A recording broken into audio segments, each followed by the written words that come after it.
the whole creative process of finding all these images and looking at these people and deciding what I want to pull in and what colors to use. And will this look good on a t-shirt? How is this going to look on a t-shirt? That is something else that I have to think about, is like, if I made this, would I wear this? And if I made this, what type of audience is going to wear this? I didn't want to just make you a t-shirt for like, oh, here's a t-shirt for your group. And I think that's something where people kind of make these mistakes when they print shirts that they want to sell. It has too much of their name on it. And this is just something that I saw in the past when I was working with another company. I was dancing with a group back in the day, and they got a sponsorship, and the sponsorship made sneakers for them. But because of the culture that we're in, the sneaker had someone else's name on it. It had our crew's name on it.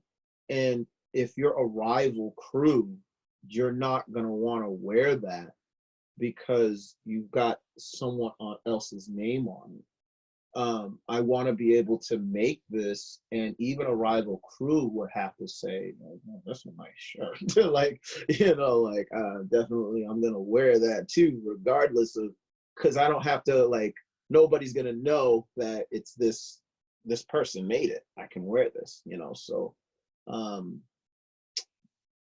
yeah, that is basically a lot of the thought that went into it. And also too, I thought about you as well, and who you are as a person. And it's like, so who is she?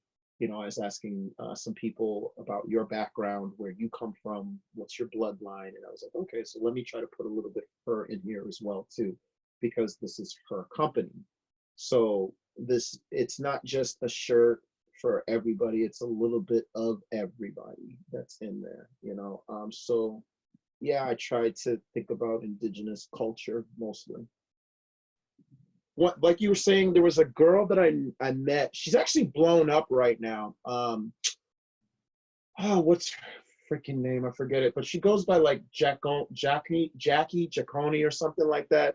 She's got a sponsorship with like Puma, and a lot of her stuff is like, she's a Russian girl, but a lot of her stuff is very like African influence and Black culture influence. So the colors are very like African. So I was talking to her while she was doing her study for her fashion design, and she was trying to get her degree here in New York. And I was looking at her stuff, and she was like, no, she's like, all of this stuff is the same. All of these colors, they're all the same. She was like, look, this is a Polish family way back when they were still doing a lot of their traditional stuff. This is Russian culture. And she's like, look at the Africans, look at the Native Americans, look at the Aborigines. And a lot of the designs and a lot of the colors were all similar. And it just goes to show that we all come from the same place. The thing about today is that certain ideas are now coming in, with like colonialism and this idea of capitalism. And they're just like, forget the tradition. Okay, we're changing. Forget your colors, forget this, forget that. And then people forget that we're all the same. And then now you start to, oh, well, you're different. It's like, no, we're all the same. You got to realize your people came from my people thousands of years ago.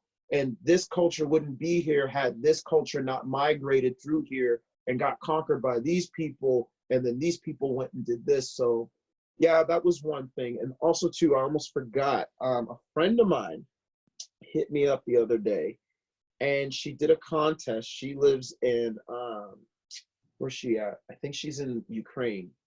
And she was like, yo, I won a gift. She won some gear, and one of the t-shirts was your t-shirt. Oh. Sometimes with people with art, they don't, you can make your own interpretation as well, regardless of what I feel. It's just like, I still think that my story needs to be told because I was the one who created it. But once, you know, I have told my story, then you can say like, you know, like, hey, I also felt like this. And, you know, I never looked at it that way, you know? So sometimes I feel we do things and it's still, ooh, excuse me, it can still be a representation of that, you know? So I can still say like, hey, it is almost as if she's staring through this, you know, this perspective, you know? But also too, the spectrum, but also too, I kind of got the idea from when they, you know, when they put people on TV and they want to hide their identity and they put that black bar over their eyes, you know, so I kind of got that idea from that too. But I was like, it's going to be a rainbow though, you know? So these are some of the things that I kind of incorporate in there. So you do see some urban ideas in there. So a lot of times, you know, you're watching Cops or something and you're trying to like, you know, so, you know, they're trying to protect somebody's identity. There's this big black bar over their eye, you know?